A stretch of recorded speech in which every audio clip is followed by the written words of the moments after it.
चलिए तो स्टार्ट करते हैं अपन, ठीक है। कल जो पढ़े थे उसी को ही एक बार रिवाइज कर लेते हैं, ठीक। कल हम लोग क्या पढ़े थे, स्वर और व्यंजन को क्लासिफाई किए थे, ठीक।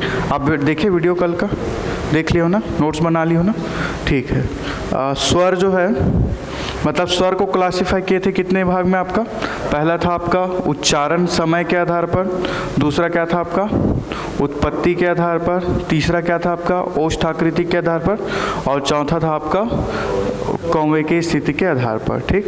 तो पहला जो था अपना उत्पत्ति की उच्चारण समय के आधार पर, तो उसमें हम लोग 3 बांटे थे, ठीक।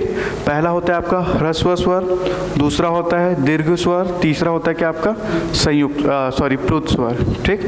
तो ह्रस्व स्वर में 1 मात्रा का समय, ठीक, दीर्घ स्वर में 2 मात्रा का समय, और प्लुत स्वर में आपका 3 मात्रा का समय आता है।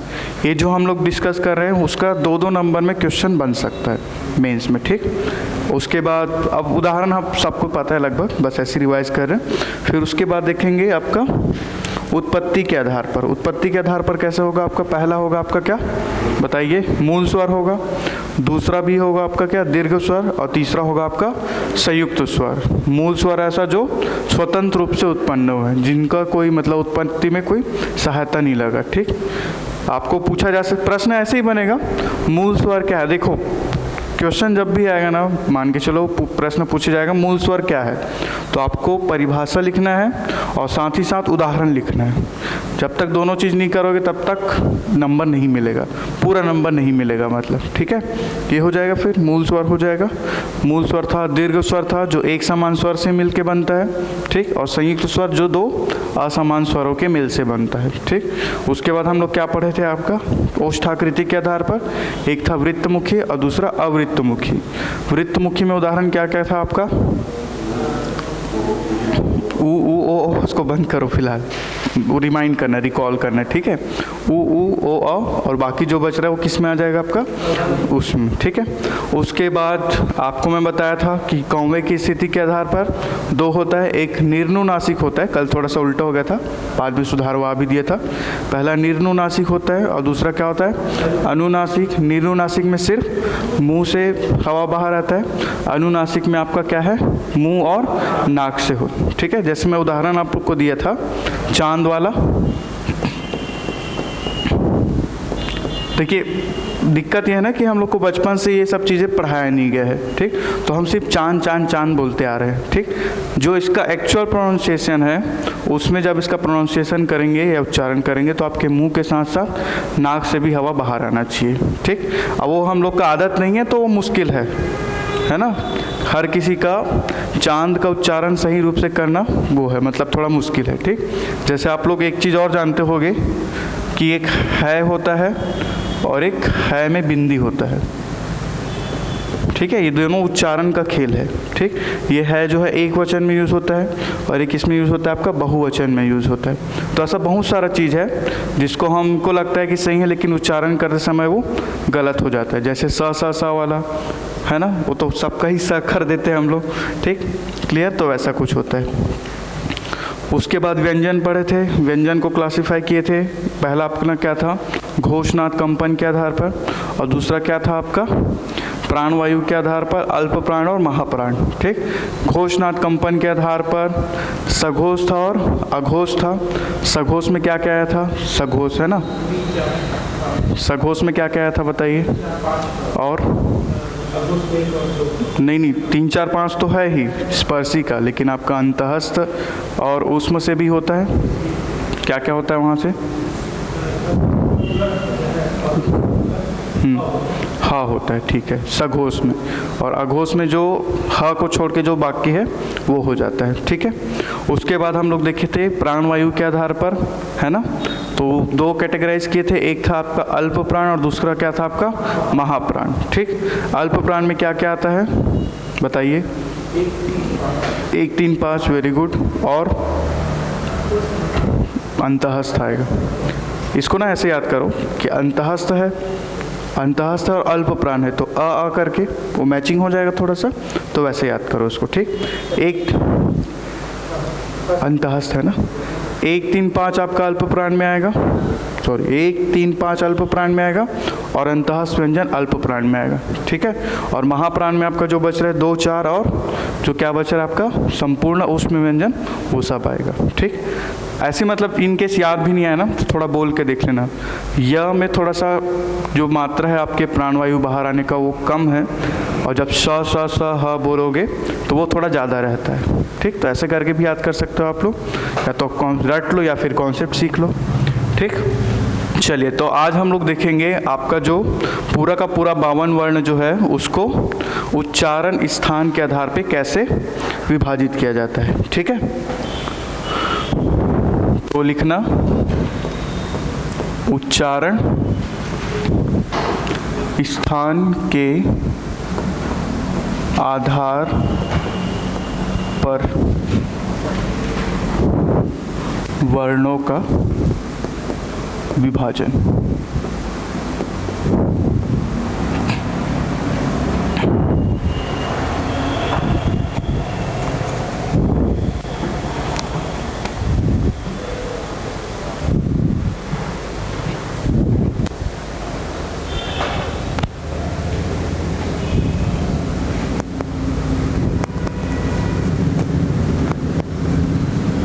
हो गया, लिख लिए, ठीक है।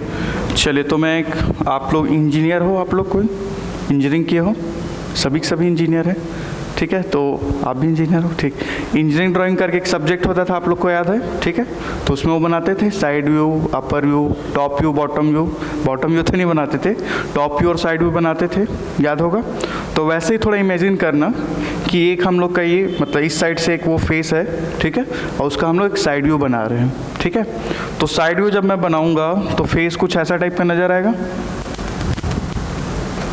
मेरा थोड़ा ड्राइंग उतना अच्छा नहीं है, वो तो ड्राफ्टर की वजह से थोड़ा बहुत अच्छा हो जाता था। नाक है और यहाँ से इसका मुंह बनेगा, ठीक, ऐसा कुछ ये बनेगा। और ये इसका अंदर का पार्ट है, मान के चलते हैं।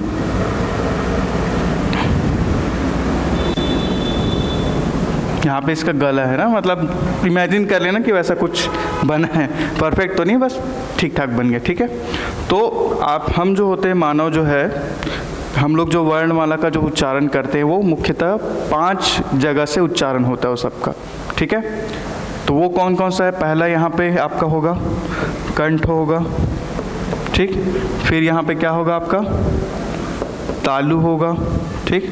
फिर यहाँ पे क्या होगा आपका? मूर्धा होगा। फिर यहाँ पे आएगा आपका दंत आएगा, दांत, और सामने आपका क्या आएगा? ओष्ठ आएगा, ठीक है। तो ये 5 ऐसे जगह है जहाँ से आपके वर्णों का उच्चारण होता है, ठीक है। अब थोड़ा सा अगर थोड़ा सोचेंगे इसके बारे में, कितने अच्छे से वर्णों को बनाया गया है कि देखिए शुरू का जो 5 वर्ण है क ख ग घ अंगा, ठीक है, वो सब आप बोल के देखोगे तो उसका उच्चारण कहाँ से होता है? आपके कंठ से होता है, ठीक है। मतलब पाणिनि बनाया है ना, जो आपका वर्णमाला है, ग्रामर तो उन्होंने ही बनाया है, ठीक। तो पाणिनि द्वारा देखिए कितने अच्छे से ये बनाया गया है कि शुरू का जो 5 वर्ण है स्पर्शी व्यंजन का वो कंठ से शुरू हो रहा है और सबके सब यहाँ से आपका उच्चारण हो रहा है। फिर उसके बाद का जो उच्चारण है वो कहाँ से होगा? आपका तालु से क्या होता है? वो च च छ झ य, ठीक है, ये होगा आपका। फिर मूर्धा से होगा, ठीक। फिर आपका कहाँ होगा? दंत से होगा, और उसके बाद क्या होगा आपका? ओष्ठ से होगा। क्लियर है? तो इसी आधार पे सारे के सारे वर्ण को हम लोग बांटते हैं। तो एक जो मैं टेबल बना रहा हूँ उसको आप लोग भी बनाएंगे, ठीक। इसमें लिखना यहाँ पे स्थान, इसके बाद लिखना कि इसमें स्वर वर्ण कौन से शामिल होंगे, ठीक। व्यंजन में, व्यंजन कर कैसे ऊपर थोड़ा बना लेना। व्यंजन में स्पर्शी व्यंजन में क्या शामिल होगा? अंतःस्थ से क्या शामिल होगा? और ऊष्म से क्या शामिल होगा?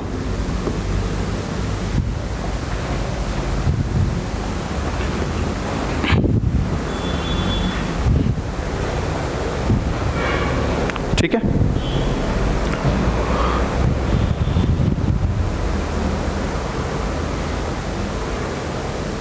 बना लिए टेबल। इसमें पहला देखते हैं, पहला जो स्थान है वो है आपका कंठव्य, ठीक। यहाँ से स्वर में आपका क्या क्या आएगा, दो वर्ण आएंगे, एक आएगा अ और दूसरा आएगा आपका आ। ठीक, अ और आ आएगा।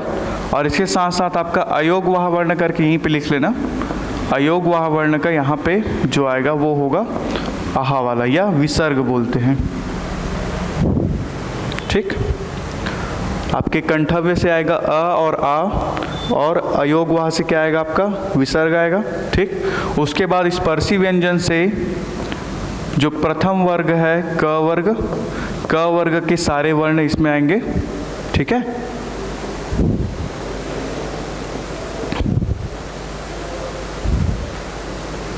क वर्ग के सारे वर्ग कहाँ से आएंगे, आपके स्पर्शी व्यंजन से आएंगे। ठीक है, इस वर्ग में कंठव्य वर्ग में अंतः और उष्म से वो नहीं होता, ये उष्म से ह होता है, ह। अंतः से कुछ नहीं होता, लेकिन किस में होता है आपका उष्म से आपका ह वर्ण है वो आपका शामिल होता है। ठीक है, अब एक चीज़ ध्यान देना आप लोग, हम लोग क्या है ना जैसे पढ़ते हैं तो हम लोग सिर्फ एक ही चीज़ को ध्यान देते हैं कि कंठव्य वर्ण में क्या आएगा आपका क वर्ग, जो थोड़ा सा सोचते हैं। एग्जाम में आपके क्वेश्चन आता है कि कंठव्य वर्ण में क्या क्या शामिल है, और हम लोग सिर्फ क वर्ग लिख के आ जाता है। तो कभी कभी जब आरटीआई कॉपी निकालोगे तो वहाँ पे देखने को मिलेगा कि वहाँ पे आपको हाफ मार्क्स मिला है करके, और हमको लगता है कि भैया हम तो पूरा लिख के आए हैं, हमको पूरा मार्क्स क्यों नहीं मिला। एक्चुअल में क्या है, जब भी आपको क्वेश्चन आएगा तो ये सारा कुछ आपको लिखना होगा कि स्वर वर्ग से आपका कौन सा शामिल है, अ और आ शामिल है। स्पर्शी व्यंजन से आपका कौन सा शामिल है, क वर्ग का पूरा वर्ग। क वर्ग मत लिखना, वहाँ पे पूरा लिखना, क ख ग घ ङ, ठीक, एग्जाम हॉल में। उसके बाद अंतः से कुछ शामिल नहीं है, और उसमें से क्या होगा ह शामिल है। तो जब पूरा लिखोगे तो जाके आपको क्या पूरा का पूरा नंबर मिलेगा। ठीक, इस चीज़ का हमेशा ध्यान रखना। ठीक, चलो दूसरा देखते हैं आपका, दूसरा है आपका तालव्य वर्ण।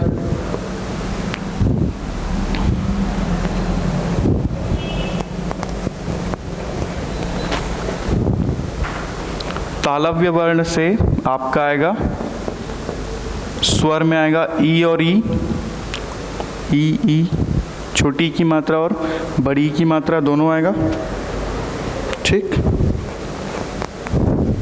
उसके बाद आपका स्पर्शी, ये जो स्पर्शी व्यंजन वर्ग है वहाँ से क्या आएगा च वर्ग के वर्ण आएगा, च वर्ग। ठीक, च वर्ग का वर्ण आएगा। यहाँ से क्या आएगा अंतःस्थ व्यंजन से आएगा य, और उष्म व्यंजन से आएगा आपका शक्कर का स। ठीक,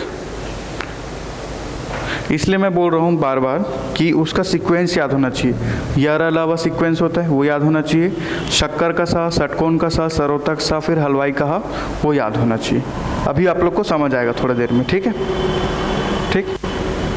तीसरा देखेंगे अपना, वो क्या है आपका मूर्धन्य।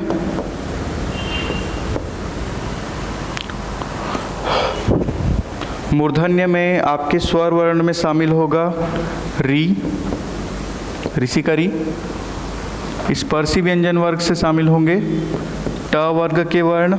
ठीक है, अंतः से शामिल होंगे र, और यहाँ से शामिल होगा आपका षटकोण का सा। ठीक,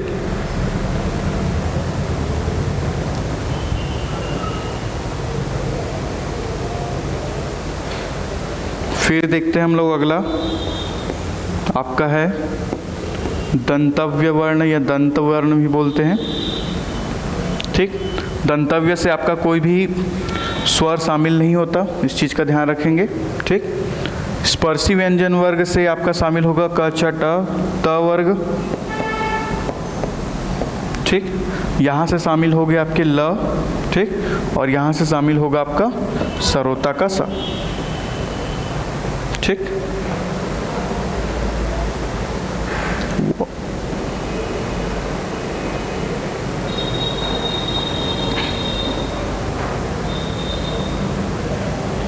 हो गया।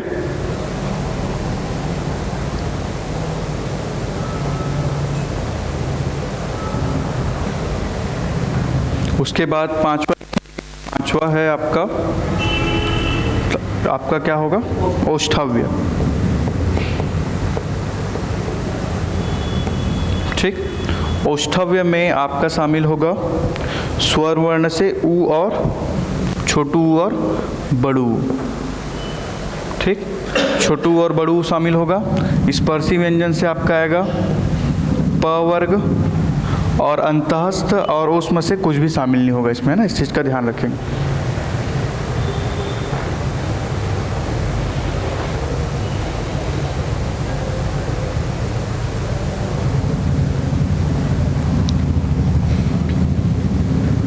यहाँ तक हो गया।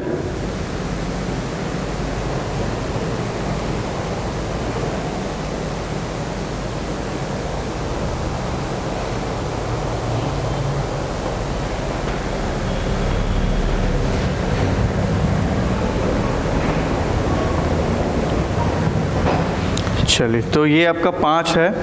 अब क्या होगा ना, कुछ कुछ जो वर्ण छूट रहे हैं वो आपके 2 स्थानों के मेल से वो बनता है, ठीक है। 2 स्थान कौन कौन से होंगे आप इसको समझते हैं थोड़ा सा। 2 स्थान होगा, पहला तो होगा आपका कंठ तालव्य, ठीक, एक स्थान होगा। दूसरा स्थान होगा आपका कंठोष्ठ, ठीक है, और तीसरा स्थान होगा आपका दंतोष्ठ, ठीक है। तो आप देखो स्वर में जो बच रहा है ना, देखो आ हो गया, ई हो गया, ऊ हो गया और ऋषि का री हो गया, ठीक। इसके बाद सीक्वेंस में क्या आता है, ए होता है और ओ होता है, ठीक।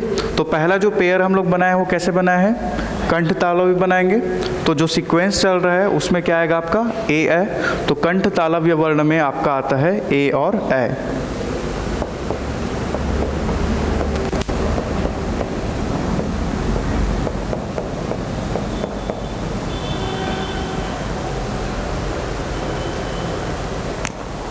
कंठ तालव्य वर्ण में आपका ए और ए आएगा, ठीक। दूसरा जो पेयर बनाए हम लोग क्या है, कंठोष्ठ आएगा, ठीक। दूसरा जो है वो क्या है आपका कंठोष्ठ। इसमें होगा आपका क्या, ओ और आओ, ठीक। एक है आपका ए और ए, दूसरा क्या है आपका ओ और आओ। क्लियर। अब देखते हैं इधर, ऊष्म व्यंजन से सारे वर्ण शामिल कर लिए हैं, ठीक। अंतःस्थ व्यंजन से य शामिल है, र शामिल है और क्या बच रहा है, क्या शामिल है आपका व। बच क्या रहा है आपका व बच रहा है, तो वो किस में शामिल होगा, जो तीसरा पेयर बनाया है क्या, कंठो, अच्छा दंतोष्ठ बनाया, क्या बनाया, हाँ सॉरी दंतोष्ठ में। तो दंतोष्ठ में आपका शामिल होगा व।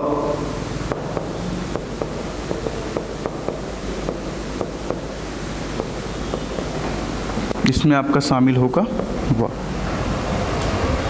क्लियर है, याद हो जाएगा, ठीक। सीक्वेंस याद रखोगे ना कैसे कैसे होता है, तो ये भी आपका आसानी से याद हो जाएगा।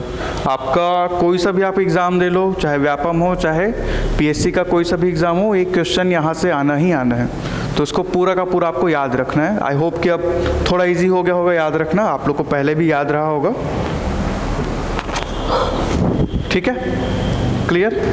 तो एक बार और देख लेते हैं। देखिए कंठव्य वर्ण में, कंठव्य वर्ण में आपका क्या आएगा, क वर्ग के सारा वर्ण आ जाएगा और आपका जो सीक्वेंस चलता है वो क्या है, अ और आ, ठीक है। और अयोग वहाँ का विसर्ग यहाँ पे आएगा। ऊष्म का क्या आएगा, ह आएगा, इसका थोड़ा सा ध्यान रखना है, ठीक। उसके बाद तालव्य, देखिए तालव्य में आ के बाद हम लोग क्या लिखते हैं, ई लिखते हैं, तो ई आ जाएगा। फिर देखिए च वर्ग इसमें आएगा, यहाँ से य और वहाँ से शक्कर का सा, ठीक। फिर मूर्धन्य में क्या आ जाएगा आपका, री आएगा, ट वर्ग आएगा इसमें, र और षटकोण का सा, ठीक है। उसके बाद दंतव्य में आएगा। दंतव्य में ध्यान देना कि स्वर कोई भी शामिल नहीं होता। आपका स्पर्शी व्यंजन से त वर्ग शामिल होगा और वहाँ से ल और सरोता का सा, ठीक है। उसके बाद औष्ठव्य, उसमें क्या क्या शामिल होगा, ऊ और बड़ू की मात्रा और प वर्ग शामिल होगा, ठीक। और देखिए ये जो हम लोग 2-3 पेयर बनाए हैं, पहला बनाए थे कंठ तालव्य, दूसरा बनाए थे कंठोष्ठ और तीसरा क्या बनाए, दंतोष्ठ, ठीक है। तो ऐसे बनेगा, कंठ तालव्य से बनेगा आपका ए और ए, कंठोष्ठ से बनेगा ओ और औ, दंतोष्ठ से क्या बनेगा आपका व।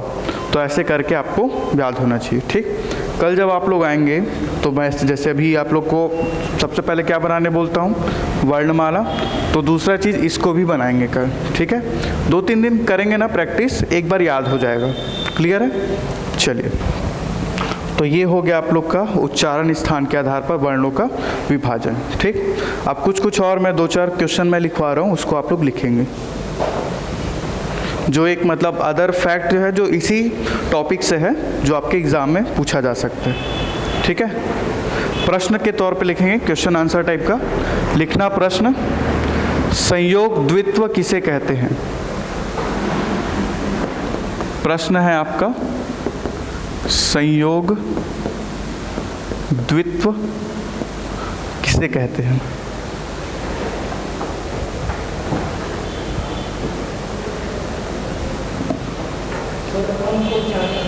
किसका? अम का उच्चारण नासिक के वर्ण से होता है। ठीक, अभी आगे मैं बताऊंगा, इसके बाद जो है ना वो बताऊंगा मैं। उसमें सिर्फ नाक से हवा निकलेगा, है ना। हिमेश रेशमिया जैसा गाता है वैसा। ठीक है, संयोग द्वित्व लिखना, ऐसे वर्ण, ऐसे, हाँ आंसर लिख रहा,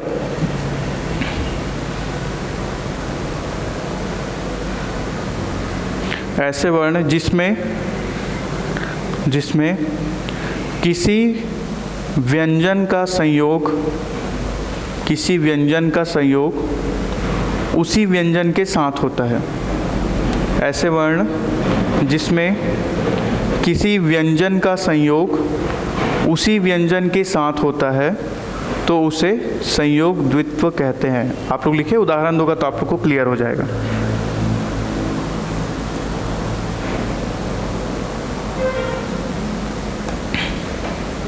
ऐसे वर्ण जिसमें किसी व्यंजन का संयोग उसी व्यंजन के साथ होता है उसे क्या बोलते हैं हम? संयोग द्वित्व कहते हैं। ठीक, उदाहरण पे लिखना, एक उदाहरण लिखना, अन्न। ठीक है, तो यहाँ पे जो आप देख रहे हो आधा न और पूरा न, तो ये दोनों मिलके जो बन रहा है उसको क्या बोलते हैं? संयोग द्वित्व बोलते हैं। ठीक है, एक ही प्रकार का व्यंजन वर्ण है। ठीक, तो इस तरीके से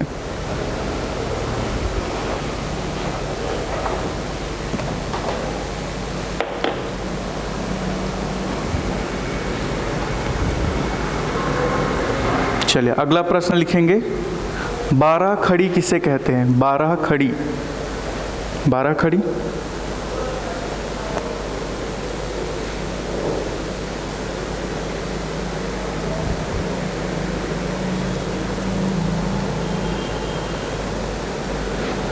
लिखना। हिंदी में व्यंजनों तथा स्वरों के संयोग से लिखना। इसमें हिंदी में व्यंजनों तथा स्वरों के संयोग से बनने वाले, व्यंजनों तथा स्वरों के संयोग से बनने वाले अक्षरों के क्रम को 12 खड़ी कहते हैं।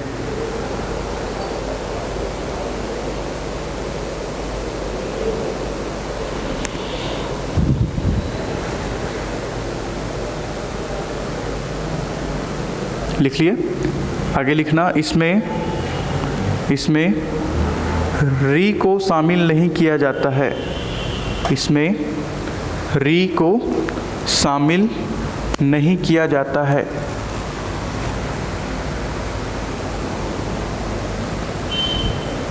ठीक, उदाहरण के तौर पे आप लोग लिख लेना अपने मन से, कोई सा भी एक वर्ण लेके, जैसे क का की च ची ची, जो भी लिखना है लिख सकते हैं आप लोग। ठीक, बचपन में पढ़ते थे क का की कुकू, के का को कम कम कहा वाला। कोई सा भी एक उदाहरण लिख लीजिए, है ना, वो आएगा आपका।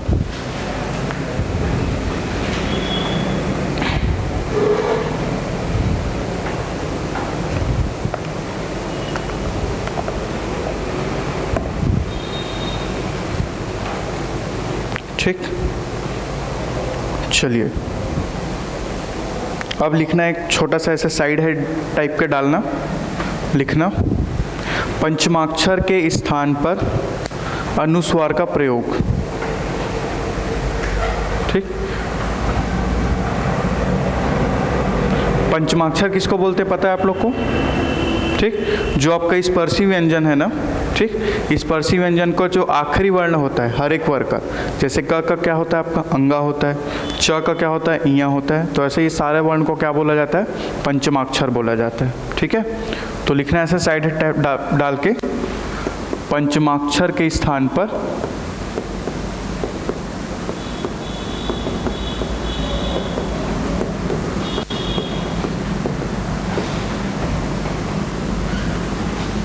अनुस्वार का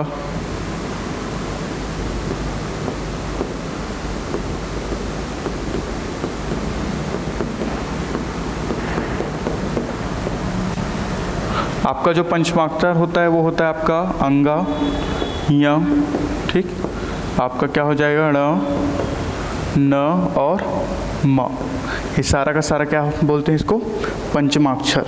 ठीक है, ये जो है ना जो मैं बता रहा हूँ वो आपका किस में काम आएगा, आपका जब वर्ण वो करोगे, वर्ण विच्छेद कर वर्णों को तोड़ोगे तो उसमें वो ज़्यादा काम आएगा।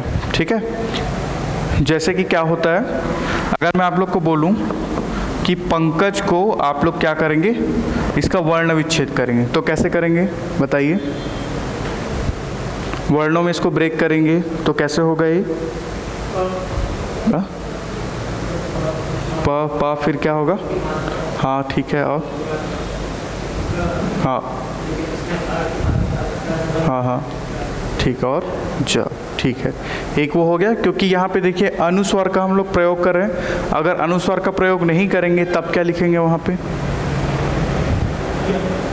हाँ या नहीं आएगा, अंगा आएगा। ठीक, मैं बताता हूँ। ठीक है, जैसे एक बार मैं बता रहा हूँ चंचल, ठीक, इसका भी जब हम लोग वो करेंगे तो क्या होगा, आप लोग क्या करेंगे, च फिर अम की मात्रा ऐसे लगा सकते हैं। ठीक है, लेकिन अगर आपको अम की मात्रा ऑप्शन में नहीं दिया है तब क्या होगा, वहाँ पे ये पंचमाक्षर में से किसी एक का वहाँ पे यूज़ होगा। ठीक, हमको यही लगता है कि यहाँ पे ना ही आएगा, है ना, लेकिन वो नहीं होता। ठीक, मैं बताता हूँ कैसे होगा। ठीक, जैसे ये क्या होगा आपका प धन होगा, फिर क्या होगा अंगा होगा, और फिर क्या होगा आपका क होगा। ठीक, तो देखिए यहाँ पे आपका क्या है, अनुस्वार है। ठीक, वहाँ पे अनुस्वार दिख रहा है, उस अनुस्वार के बाद कौन सा व्यंजन वर्ण आ रहा है ये आपको ध्यान देना है।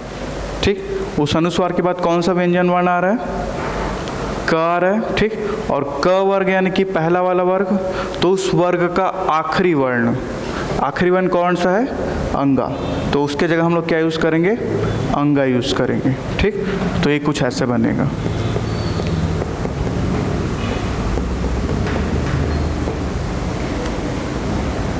ठीक, जैसे चंचल है तो ये कैसे बनेगा, फिर ये आपका च है। ठीक, इसको मैं भी खाली रख रहा हूँ, और इसके बाद क्या है आपका च है। ठीक, तो यहाँ पे क्या यूज़ करेंगे, यहाँ यूज़ करेंगे च छ ज झ यहाँ करके, तो यहाँ पे आप यूज़ करेंगे यहाँ, फिर ल,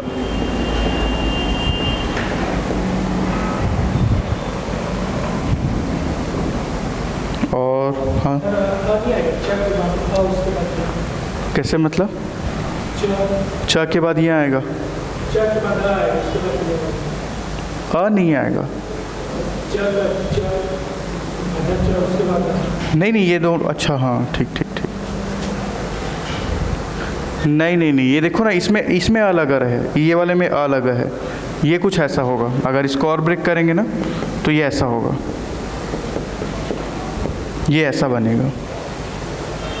ठीक है, ऐसा कुछ बनेगा वो, क्लियर है, चंचल हो जाएगा। ठीक, वैसे ही आपका जैसे बोलते हैं, तो इसमें मतलब ये मान के चलो कि कोई सा भी वर्ण आएगा, तो मैं जो कोई सा भी वो आएगा जिसके बाद वो है, मैं जो लिखवा रहा हूँ उसको लिख लेते तो ज़्यादा सही रहेगा, आप लोग को याद रहेगा। ठीक है, लिखिए,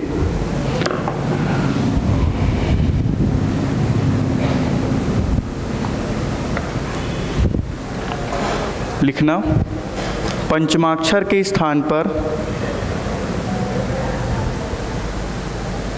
पंचमाक्षर के स्थान पर वर्तमान समय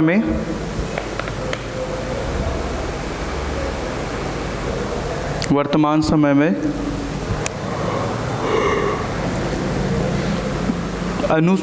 अनुस्वार का प्रयोग किया जा रहा है, अनुस्वार का प्रयोग किया जा रहा है।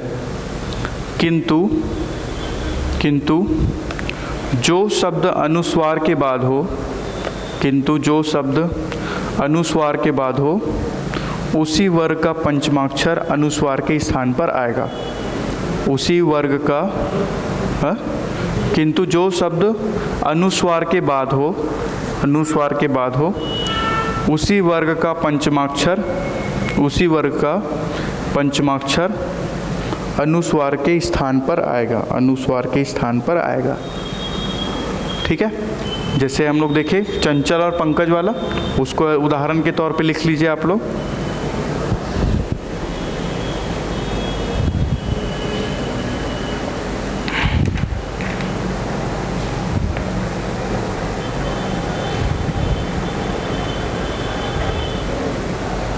हो गया। एक आप लोग होमवर्क लिखेंगे, होमवर्क रहेगा आप लोग के लिए। स्वर और व्यंजन में अंतर स्पष्ट कीजिए, कोई 4, जिसको आप लोग देख ताक के कहीं से नेट वेट में सर्च वर्च करके लिख के लेके आना। ठीक है, लेकिन लिख के लाना भाई। हाँ, स्वर और व्यंजन में अंतर स्पष्ट कीजिए, कोई 4।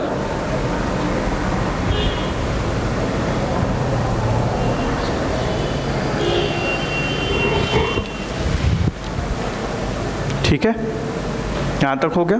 तो यहाँ पे आपका जो वर्णमाला वाला जो आपका टॉपिक है वही होता है ख़त्म। ठीक है, चले तो इसमें कोई डाउट वाउट है इसमें, इस पूरे उसमें इसको बार बार पढ़ना 2-3 बार तो क्लियर हो जाएगा। ठीक, तो वर्णमाला वाला टॉपिक हम लोग को हो गया। अब अगला हम लोग टॉपिक देखेंगे आपका है भाषा बोध। ठीक, भाषा बोध।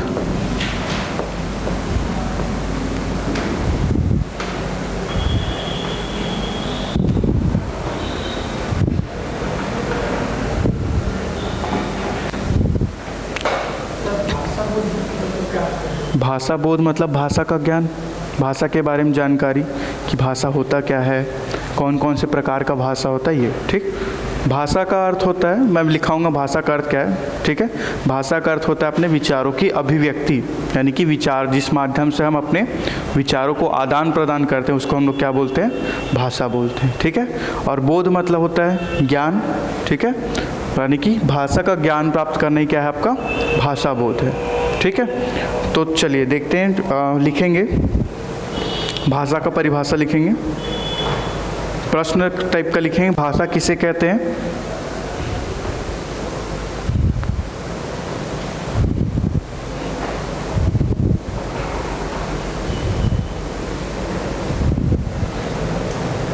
ठीक, लिखेंगे, इसमें लिखना यह संस्कृत के, लिखना यह संस्कृत के भास धातु से बना है। यह संस्कृत के भास धातु से बना है, जिसका अर्थ होता है विचारों की अभिव्यक्ति, जिसका अर्थ होता है विचारों की अभिव्यक्ति।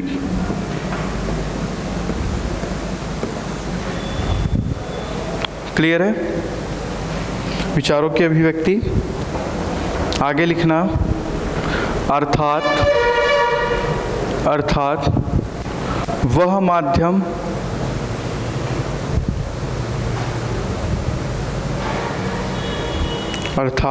माध्यम जिससे दो व्यक्ति, अर्थात वह माध्यम जिससे दो व्यक्ति अपने विचारों का आदान प्रदान करता है, अपने विचारों का आपस में आदान प्रदान करता है, जिससे दो व्यक्ति आपस में अपने विचारों का आदान प्रदान करता है, उसे भाषा कहते हैं।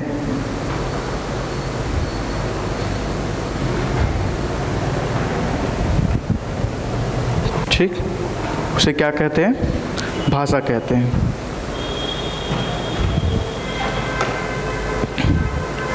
ठीक, उदाहरण के तौर पे आप लोग लिखेंगे हिंदी भाषा, अंग्रेजी भाषा, जो भी भाषा आपको याद है वो लिख सकते हैं। छत्तीसगढ़ी भाषा नहीं लिखेंगे, लिखे हैं ना, क्योंकि अभी हमारे छत्तीसगढ़ी को भाषा का दर्जा प्राप्त नहीं हुआ है। कब प्राप्त होगा बताइए उसे? 8th शेड्यूल में जब वो शामिल हो जाएगा तब वो क्या होगा, उसको भाषा का दर्जा प्राप्त होगा। क्लियर? चलिए, तो विचारों की अभिव्यक्ति हो गया ये। ठीक, भाषा 3 प्रकार के होते हैं।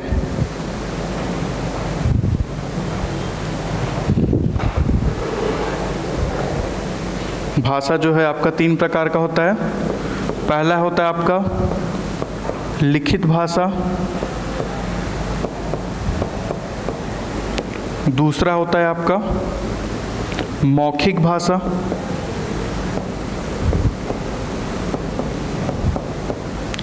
तीसरा होता है आपका सांकेतिक भाषा।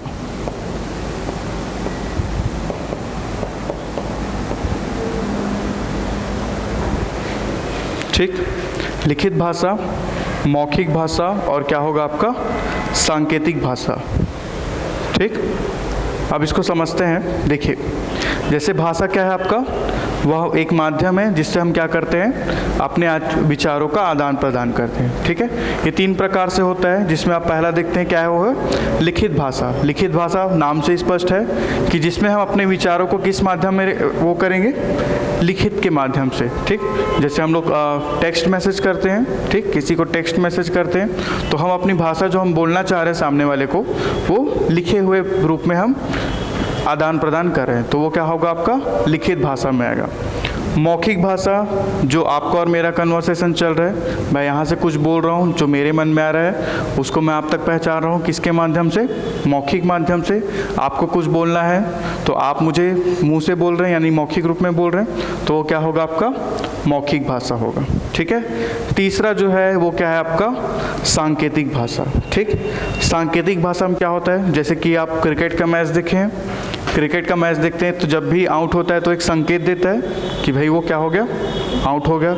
अगर वाइट है तो क्या एक संकेत देता है, वो वाइट करके, 6 पड़ गया तो 6 करके ऐसे संकेत देता है। ये किस में आएगा आपका सांकेतिक भाषा में आएगा। ट्रैफिक सिग्नल में आप खड़े रहते हो, ठीक, तो वहाँ से एक कलर में सीक्वेंस में मतलब वो मिलता है, आपको संकेत मिलता है कि भैया रेड है अगर तो आपको क्या है, रुकना है। ग्रीन है तो क्या करना है आपको, ग्रीन होता है कि येलो होता है, मेरे को पता नहीं, सच बता रहा हूँ। बीच वाला क्या होता है, येलो होता है।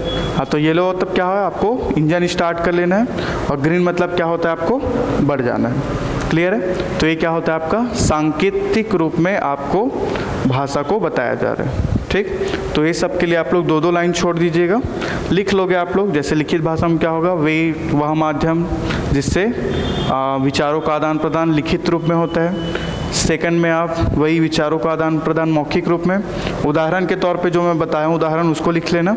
और सांकेतिक में क्या होगा आपका, जो मैं बताया, जिसमें विचारों का आदान प्रदान किस में होगा, संकेत के माध्यम से होता है। ठीक है, तो इस तरीके से आप 2-2 लाइन छोड़ के उसको लिख लेना। ठीक है, चलिए, तो हम जो है पढ़ने जा रहे हैं हिंदी भाषा के बारे में। ठीक है, हिंदी भाषा हम लोग का सब्जेक्ट है। तो हिंदी जो है एकदम से अचानक से भाषा बन के नहीं आया, या कोई भी जो भाषा है वो एकदम मतलब आते ही भाषा बन जाए, ऐसा नहीं होता। ठीक, जैसे हम लोग होते हैं तो हम लोग का भी एक ग्रोथ होता है, विकास होता है। ठीक है, जैसे हम लोग क्या होता है, शुरू में बच्चे होते हैं, ठीक, फिर धीरे धीरे वो करते हैं तो टीनेज आता है, फिर टीनेज के बाद हम लोग एक एडल्ट उसमें आते हैं, और फिर लास्ट में हम लोग क्या चले जाते हैं, ओल्ड एज में चले जाते हैं। ठीक, वैसे ही तौर पे आपका जो भाषा है उसका भी कुछ इसी तरीके से विकास होता है। इसका जो विकास होता है कैसे होता है, पहले ये एक बोली के रूप में विकसित होता है। ठीक, बोली के रूप में विकसित होता है, फिर उसके बाद ये बनता है आपका उपभाषा। ठीक है, उपभाषा के बाद ये बनता है भाषा। ठीक है, और इस भाषा में जब मानकीकरण होता है, ठीक, जब इस भाषा में मानकीकरण होता है तब ये जाके बनता है आपका मानक भाषा। ठीक, आपका उपभाषा को ही क्या बोलते हैं हम लोग, विभाषा भी बोला जाता है। ठीक, तो जैसे कि अभी जो हम लोग जैसे हल्बी बोली, गोंडी बोली ऐसा आप सुनते हैं ना, तो एक समय आएगा जब, बहुत हो सकता है हम लोग शायद जिंदा ना रहे उस टाइम तक, एक समय आएगा जब वो क्या हो जाएगा, एक समय आएगा जब वो क्या बन जाएगा, भाषा बन जाएगा। ठीक है, बोली जब तक होता है तब तक क्या होता है, वो एक सीमित क्षेत्र में होता है। ठीक है, अब जैसे गोंडी बोली, वो हल्बी बोली बोलूँगा तो अभी क्या है, वो सिर्फ दक्षिण आपका जो छत्तीसगढ़ है,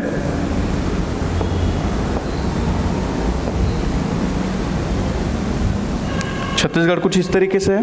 तो हल्बी बोली जो है मुख्यतः रूप से आपके इधर बोला जाता है दक्षिणी क्षेत्र में।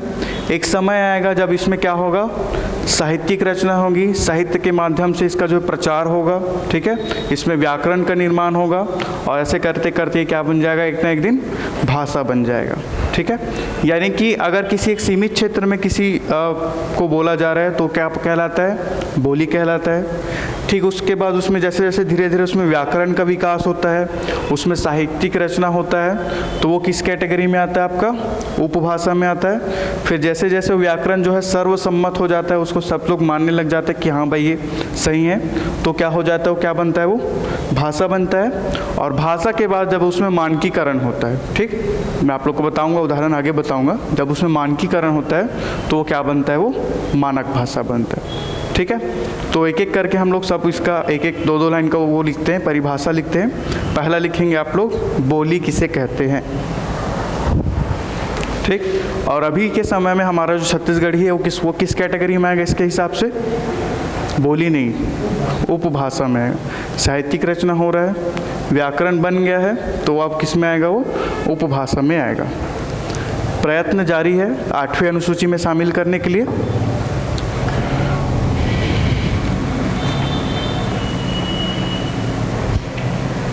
लिखना,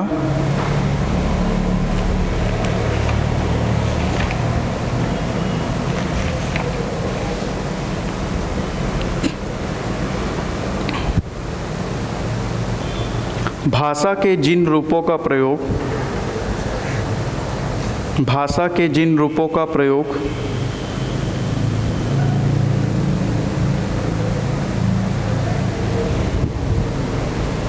भाषा के जिन रूपों का प्रयोग साधारण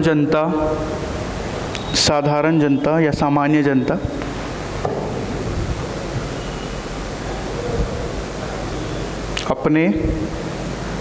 अपने समूह या घरों में करती है, अपने समूह यानी कि अपने अपने जो लोग हैं उनके बीच में या घरों में करती है, उसे बोली कहते हैं, उसे बोली कहते हैं।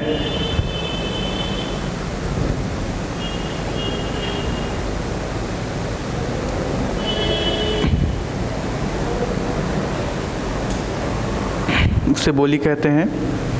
यह लिखना है इसमें आगे, यह भाषा की छोटी इकाई है, यह भाषा की छोटी इकाई है जिसमें, यह भाषा की छोटी इकाई है जिसमें देशज शब्दों तथा घरेलू शब्दावली का बाहुल्य होता है, जिसमें देशज शब्दों तथा घरेलू शब्दावली का बाहुल्य होता है।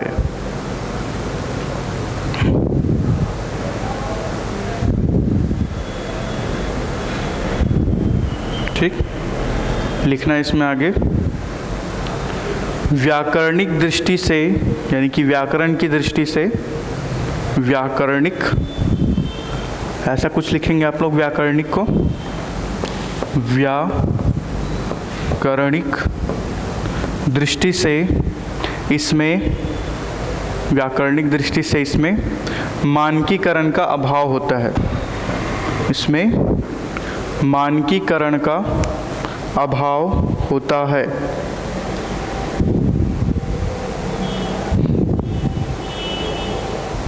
ठीक, उदाहरण के तौर पे आप लोग लिख लीजिए, हल्बी बोली, गोंडी बोली, जो भी आपको बोली याद है आप लिख सकते हैं।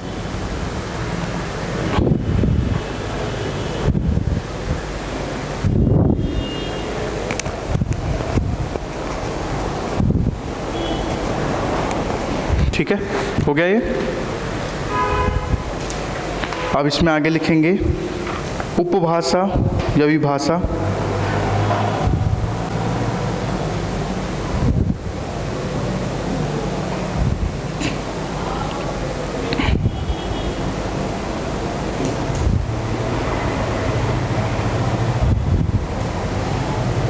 लिखना इसमें हिंदी क्षेत्र की प्रमुख बोलियों को, हिंदी क्षेत्र की प्रमुख बोलियों को विभाषा कहते हैं। हिंदी क्षेत्र की प्रमुख बोलियों को विभाषा कहते हैं।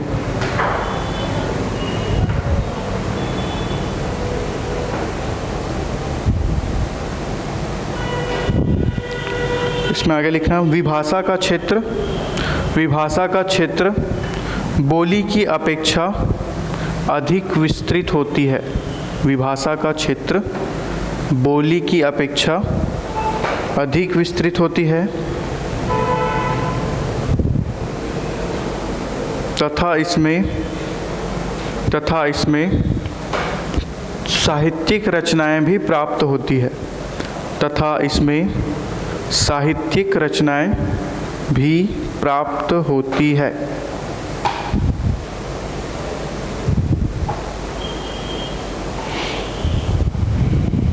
ठीक है,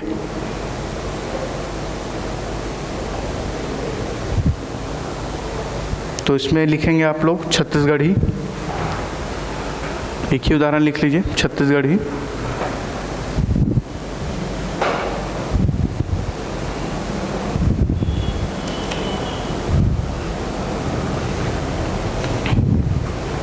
उसके बाद में भाषा का तो मैं बता ही दिया था, भाषा का क्या होता है।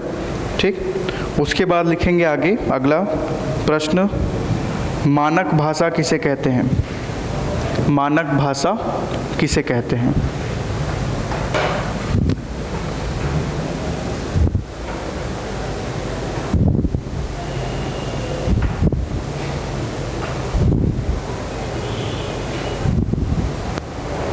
ठीक, एक मिनट है, थोड़ा सा मैं वो बुक से इसको लिखवा देता हूँ।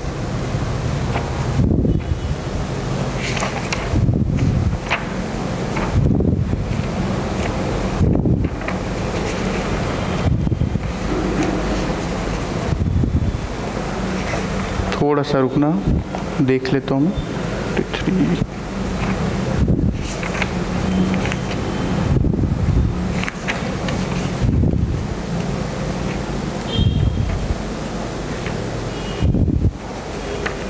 अरे हाँ,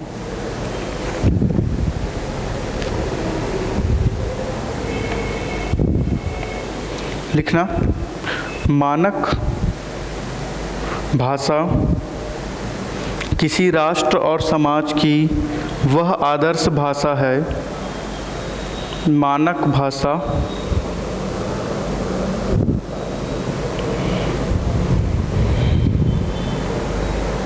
किसी राष्ट्र और समाज की, समाज नहीं लिखवा पाया था क्या?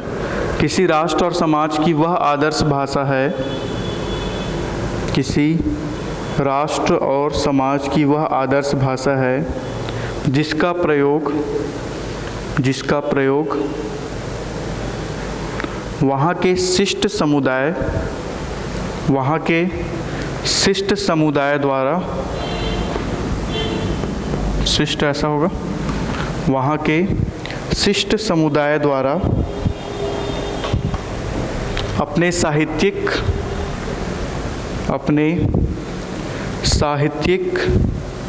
प्रशासनिक,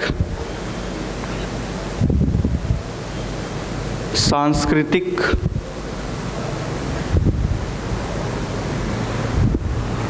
सामाजिक और वैज्ञानिक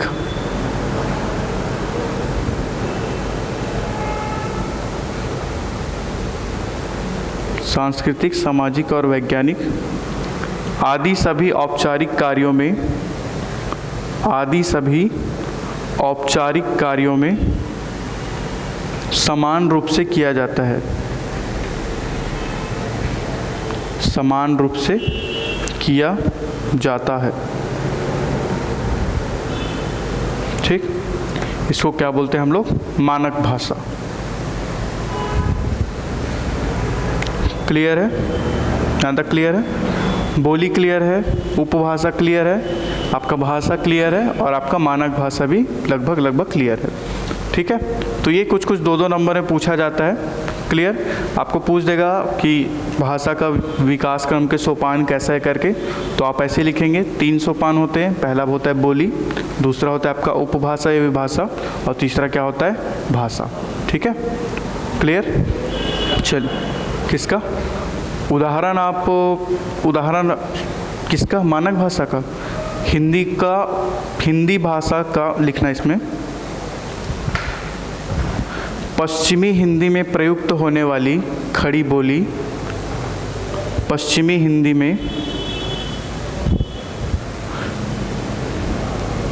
पश्चिमी हिंदी में प्रयुक्त खड़ी बोली को हिंदी भाषा का मानक भाषा माना जाता है।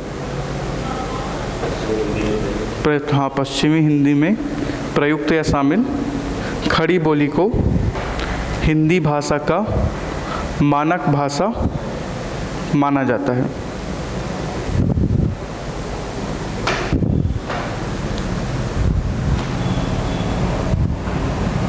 इसको मैं एक उदाहरण से, मतलब आप लोग को समझाने के लिए बता रहा हूँ, इसको ऐसे कुछ समझना। ठीक, देखिए क्या हो रहा है ना, आप ट्रैवल किए होंगे आसपास के स्टेट में ट्रैवल किए होंगे। हिंदी भाषा में भी आप जाओगे तो कहीं कहीं पे कुछ वर्ड को अलग अलग बोलते हैं। ठीक है, जैसे एक मैं पत्नी का ही एक बताता हूँ। ठीक, जैसे किसी एक क्षेत्र में गए आप, तो वहाँ पे उन जो वाइफ है उनको क्या बोला जा रहा है? पत्नी बोला जा रहा है। ठीक, एक और एरिया है, वहाँ पे आप पत्नी को देख रहे हैं तो वो बोला जा रहा है अर्धांगिनी बोला जा रहा है। ठीक, एक और क्षेत्र में गए तो वहाँ पे पत्नी को बोला क्या जा रहा है? भार्या बोला जा रहा है। ठीक है, और हमारे क्षेत्र में आओगे तो पत्नी को क्या बोला जाता है? डौकी बोल देते हैं। ठीक है, और भी ऐसा कुछ अलग अलग क्षेत्र में जाओगे तो अलग अलग कुछ ना कुछ बोलते हैं। ठीक है, लेकिन हिंदी भाषा के लिए जो पश्चिमी हिंदी की खड़ी बोली में जो बोला गया है क्या? पत्नी को पत्नी, तो उसको मानक माना गया है। ठीक है, उसका प्रयोग हम अपने साहित्यिक रचनाओं में करेंगे। ठीक, जब भी आप फॉर्म भरते हैं तो आपको पत्नी का नाम लिखा होता है। ठीक है, वैज्ञानिक दृष्टिकोण में या सांस्कृतिक कुछ काम होगा, उस लेखन में हम लोग किसको यूज करेंगे? पत्नी का प्रयोग करेंगे। क्यों? क्योंकि वो आपके पश्चिमी हिंदी की खड़ी बोली में प्रयोग किया जाता है। ठीक है, बोलते तो इतना भी है, सब कुछ मान्य है, सबका भी अर्थ वही है, लेकिन लिखने के लिए मानक हम किसको मान रहे हैं? पत्नी को मान रहे हैं। ये सिर्फ उदाहरण है, ऐसा कुछ होता है ना, मैं आपको समझाने के लिए बता रहा था। ठीक है, तो समझ आया वो मानक भाषा कैसे टाइप का है। ठीक, एक मतलब प्री में एक क्वेश्चन आता है कि हिंदी में किसे मानक माना गया करके, तो पश्चिमी हिंदी की खड़ी बोली को माना जाता है। ठीक है, चलिए, तो अब इसके बाद कुछ और ऐसा एक नंबर का क्वेश्चन है, वो भाषा के तौर पे ही, उसको आप लोग लिखेंगे।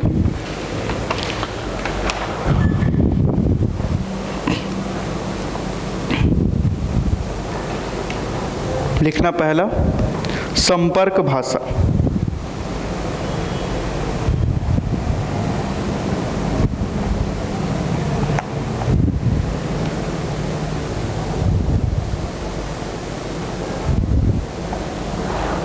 ठीक, लिखना इसमें संपर्क भाषा। थोड़ा सा लिख लो, आज थोड़ा समझने वाला कम है, लिखते हैं बस आज, है ना। संपर्क भाषा किसी भी बहुभाषा भाषी राष्ट्र, किसी भी बहुभाषा भाषी राष्ट्र, किसी भी बहुभाषा भाषी राष्ट्र में प्रयोग में लाई जाने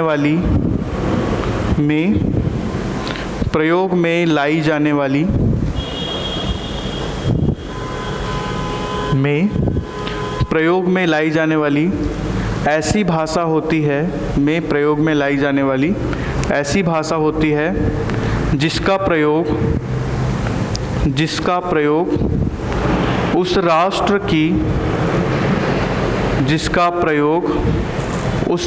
की बहुसंख्यक जनता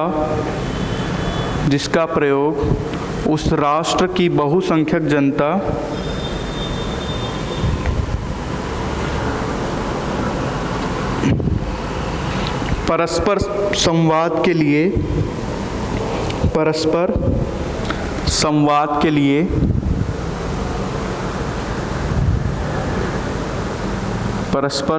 के लिए प्रथम, द्वितीय या तृतीय भाषा के रूप में करती है। प्रथम, द्वितीय या तृतीय भाषा के रूप में करती है।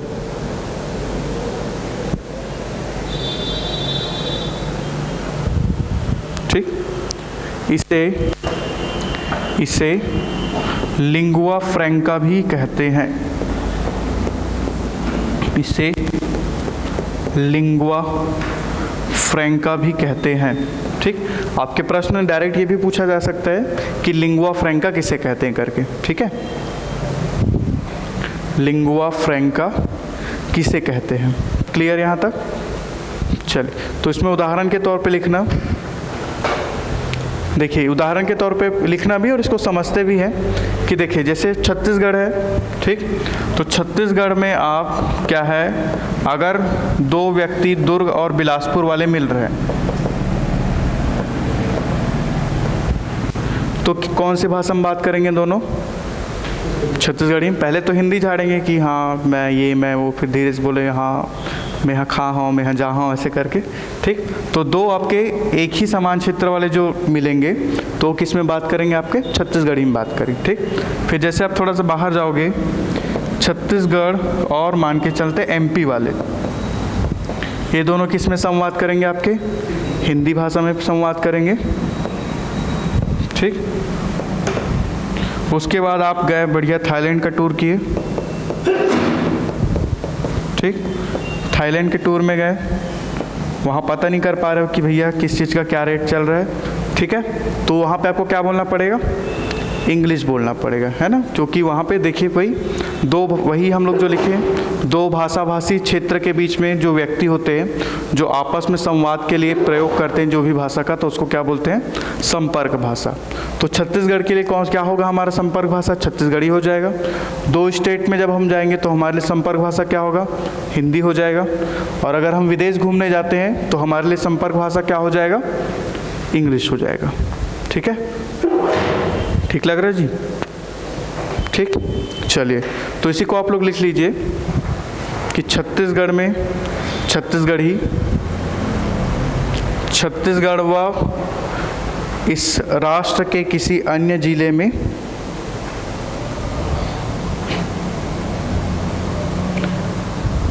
हिंदी हो जाएगा। ठीक, और भारत और किसी दूसरे देश के बीच में आपका क्या हो जाएगा? अंग्रेजी हो जाएगा।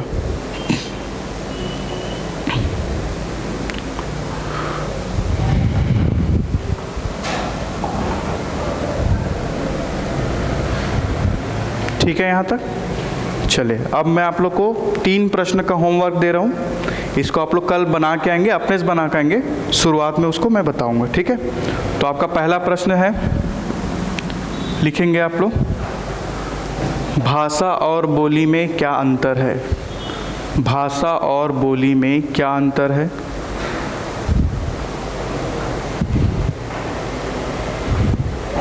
दूसरा प्रश्न लिखेंगे, भाषा और लिपि में क्या अंतर है?